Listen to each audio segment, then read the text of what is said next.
crispy and crackling crust, open pores and a delicate crumb.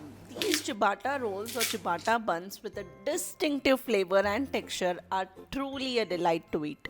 And guess what? It is easier to make and requires absolutely no kneading. Isn't that the best part? In a large container, add lukewarm water and sprinkle in the yeast. Mix the two together. Since I'm using instant yeast, I'm going to dump in the flour straight away. But if you're using any other variety that calls for activating the yeast first, then by all means do that step and only then proceed. So dumping in the flour followed by the salt. Acha, one more thing. Never bring salt in direct contact with the yeast, as salt retards the activity of the yeast, causing it to slow down in the proofing stage. Once the flour is all mixed in, close it with the lid and let it proof for straight 3 hours in a warm place in the same container itself.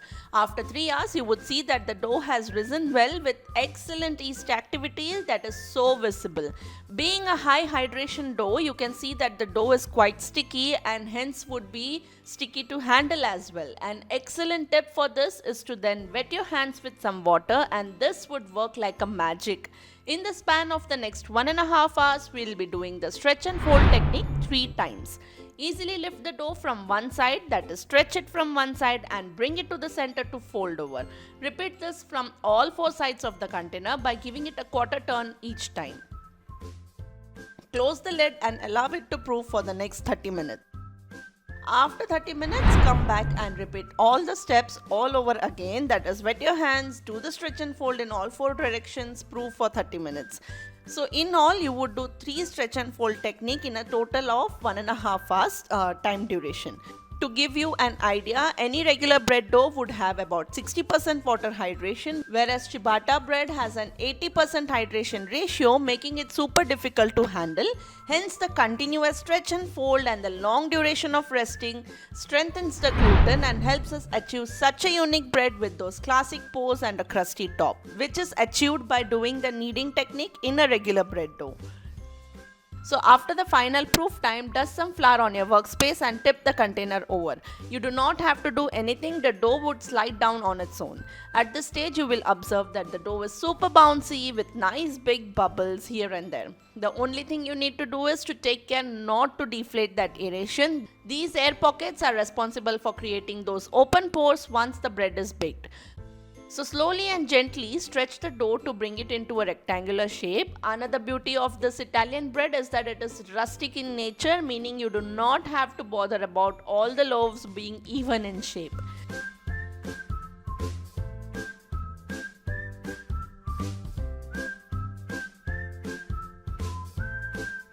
So stretch the dough to form a rectangle and then divide it into 6 rectangles.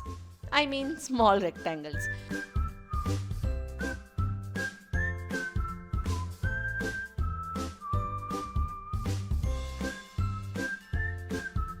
Gently lift them up and place them on a baking tray lined with parchment paper for second proofing for about 30 minutes.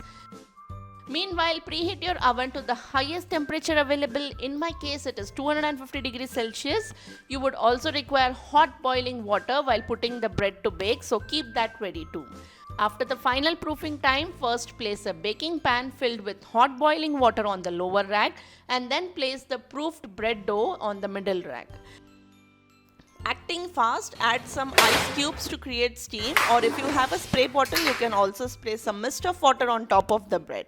Just remember to work quickly so that the temperature doesn't fall.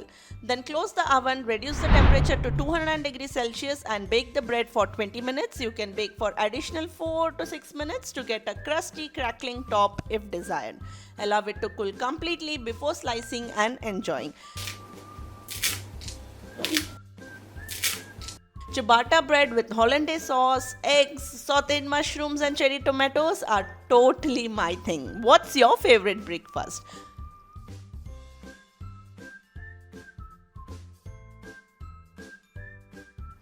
By the way, I'm also attaching the footage from a ciabatta bread recipe video on how to store, as the steps for storing both the bread remains the same.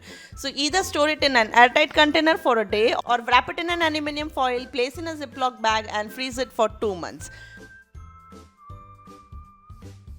That's it for this video. I'll see you soon in my next one. Until then, this is Sushma signing off. Take care. Bye bye.